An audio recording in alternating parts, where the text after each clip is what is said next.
For those of you who still have doubts that Donald Trump is dumb as a brick, I'm going to give you some receipts of how people who've known him believed him to be. Verbatim. Let's get it. William T. Kelley, a marketing professor who dedicated over 3 decades to teaching at the university, reportedly harbored a stark opinion of his former student. According to Frank DePrima, who is a close friend of the professor, Kelley frequently remarked, and I quote, "Donald Trump was the dumbest goddamn student I ever had," emphasizing his sentiment repeatedly over 30 years.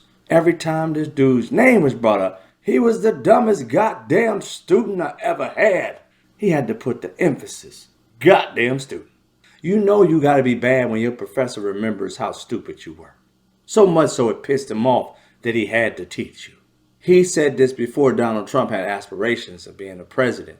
So it wasn't a never Trumper that said this. He was just telling his friend way back then and for years on end, whenever Donald Trump was brought up. You know that dude that was in the movies, Home Alone, that little man walked past? Yeah, that guy. He was the dumbest goddamn student I ever had. So you still think this man got A's in school? Yeah. Donald Trump was stupid, y'all. Trump rode the short bus or the short limo, whichever way you want to take it. So we all know this, just by the way he acts. We know Donald Trump is stupid as a brick. He just got Americans fooled, many, not all. But I didn't just bring this to back it up with just my words and some documentation. I want you to hear from people who actually know what the hell they're talking about when it comes to the economy and trade. What Donald Trump is doing is an idiot's errand, right? Not a fool's errand, an idiot's errand. And I'm about to prove that part to you. I know more about the economy. I know more about trade deficits than Donald Trump, and I'm a neophyte.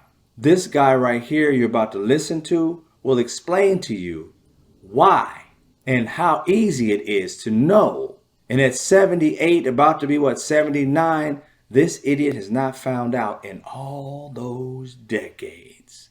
It opens your mind to understand why he bankrupted 6 casinos. That's like an Olympic feat of dipshittery. He deserves a gold and dumbassery. I mean, a bunch of them. And we got him as our president. America, you're being punked. Now let's get to this man right here that's going to explain to you about economics. Another person who's a professor that has a fucking brain. Let's listen to what he has to say, and hopefully it'll simplify it for many of us, and especially for you MAGA people. I know you're going to clock out because your feelings are going to get hurt, because you're going to realize that you don't know what the fuck you're talking about when you talk about trade deficit and they owe us and all this other crazy nonsense. I had to get my little zen moment there because you guys pissed me the fuck off royally. But let's get it. If you take your credit card and you go shopping and you run up a large credit card debt, you're running a trade deficit with all those shops. Now, it would be pretty strange if you then blamed all the shop owners for having sold you all those things. You're ripping me off, you're ripping me off, you're ripping me off, I'm running a trade deficit. That is the level of understanding of the President of the United States. The trade deficit does not represent at all trade policies. It represents spending relative to production or earnings. We call that an identity. I teach it in the second day of my course in international monetary economics. Trump never made it to the second day. Yeah, that sounds about right. His professor said as much. The dumbest goddamn student I ever had. That about sums it up. But we ain't done. We ain't done. I wish we were. Let's get it. So he says, you're running a trade deficit. Look, they're all cheating me.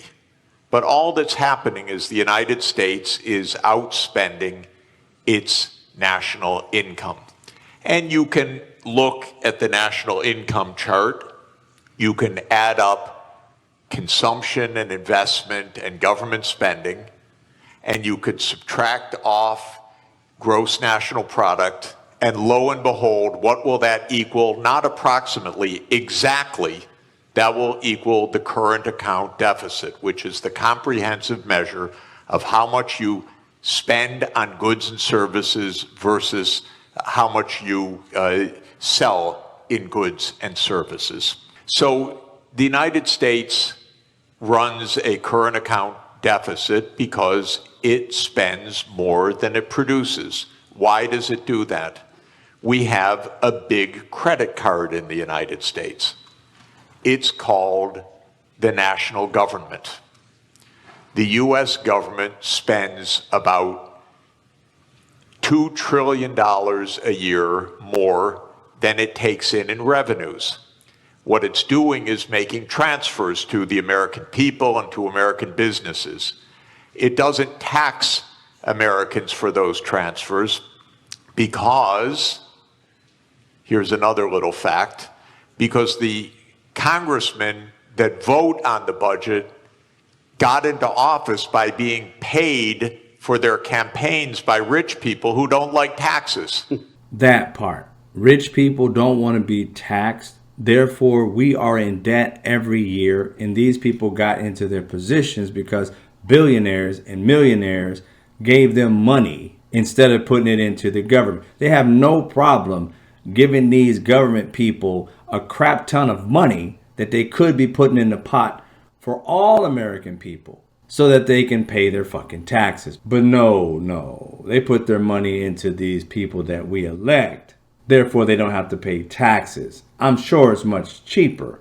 But if you just raise the taxes by the amount of money that you keep giving these people, we can do a lot better. I'm sure we can make up to $2 trillion. They truly believe American voters are suckers. And for those of us who keep voting them in, we are. So the political system says spend, but don't tax us. So we run a chronic deficit in the United States. That spending goes out either as transfer payments or goods and services, and that's more than our national income, which is about $30 trillion, and our spending is about $31 trillion. And that's our trade deficit. And for that, Donald Trump blames the world. Okay, I fail him for this if he were my student. He's my president. It's a little weirder because when he did this, in 2 days, the world lost $10 trillion of market capitalization. By the way, where did it go? Did it get transferred from here to here? No, it got destroyed. Why destroyed? Because trade, something also the President of the United States doesn't understand, is mutually beneficial. So if you stop trade, everybody loses. It's not that one side wins, the other side loses. He cannot understand that concept as a guy that traded real estate in New York. So his idea is somebody had to win, somebody had to lose. But what happened when he made this announcement was $10 trillion was wiped out worldwide. It's not that the US went up and they went down. No, everybody went down because the whole world system is based on a division of labor, and he's breaking that division of labor into pieces. So then people said, this doesn't make sense. Even the very rich people that gave him the money for him to get into office started saying this doesn't make sense. The hedge fund managers who were his big campaign contributors, Elon Musk, who paid for his election, became prime minister. He said this doesn't make sense. And then the markets said this doesn't make sense. Not only $10 trillion, but as the finance minister said, interest rates started to rise because people began to dump U.S. Treasury debt. The safest thing in the world, apparently. So interesting what happened. It's not quite true that he reversed things. First, he left on this 10% tariff, except for one country, for China, 145% where he on some raised products. the tariff rates.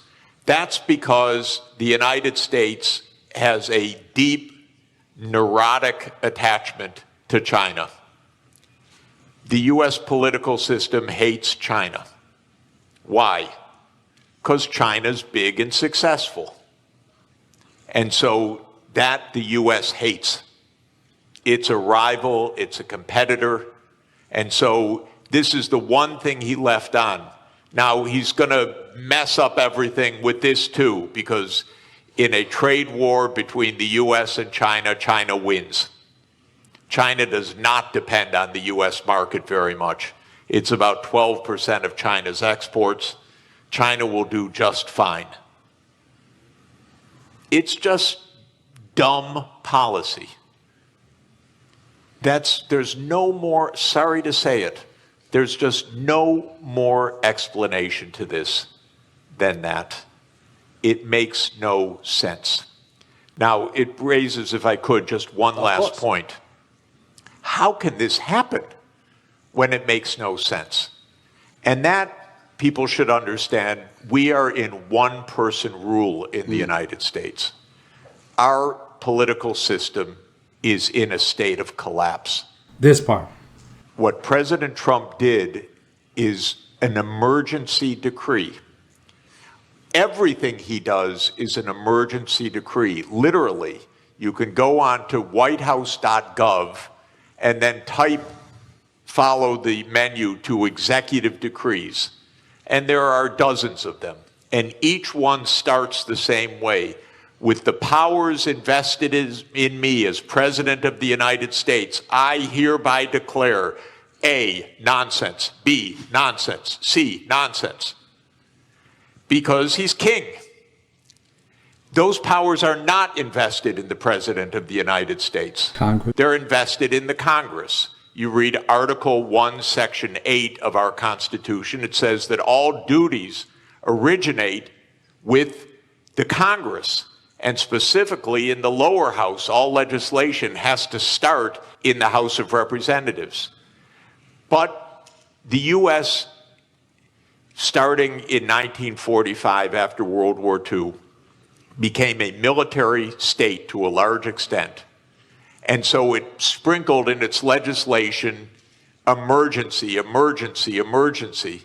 And Trump doesn't have to prove anything's an emergency, he just has to say something's an emergency.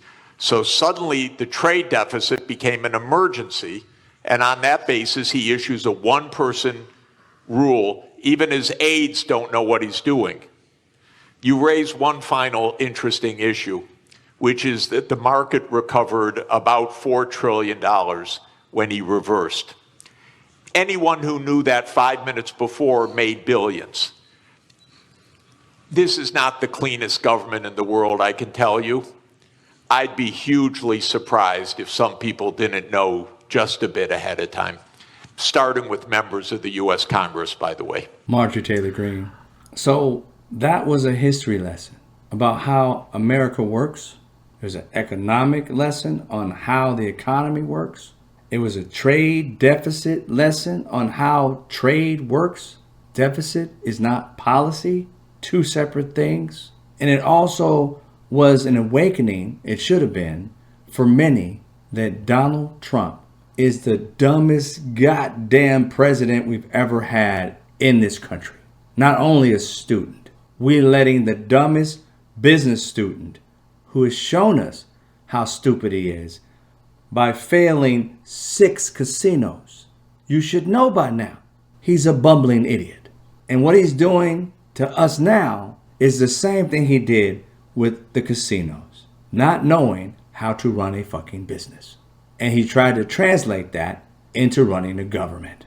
If you don't know how to run a business, you damn sure don't know how to run a government, because your dad taught you about business. You went to Wharton Business School and they know you were a failure. You had no experience as someone running a country. And before, people had to keep telling you, who knew what the fuck they were doing, you can't do that, President. You can't do that, President. You can't do that. But I want to. You just can't. And now you got sycophants in there that have no idea how to run the government just like you. And he's fucking it up royally. You dipshits out there thinking that Donald Trump can win against China, we're only 12% of their market. They own over $700 billion of our debt, our bonds, along with Japan, who owns 1.1 trillion. America's mad because China's winning. And they want to settle it, like, make us better than you immediately. It's like, how about you pay your bills and have a surplus and keep that surplus without giving it to billionaires all the damn time, so that we can have a country that runs not on deficits. How about that? Yeah. America's getting what it deserves. And Americans, we're either going to step up or we're going to allow these idiots to take over our country and fuck it all up. You see, Republicans know there's no way out of this. There's no China comes to the table and makes it better. No, there's no other country that says, we're not going to deal with China because America, the 12%. No. All these other people are making deals directly with China and leaving us out the deal. Donald Trump and his minions are talking about Japan. Japan already got together with whom? South Korea and China. The three people that we get a lot from. Korea, shoes, clothing. Japan owns $1.1 trillion of our bonds. And the second biggest, China, owns 760 plus billion of our bonds. Three people that we get shit from majorly are coming together while we're being on the outs and pissing off everybody else who trades with us. The idiots are running the country. Lord help us.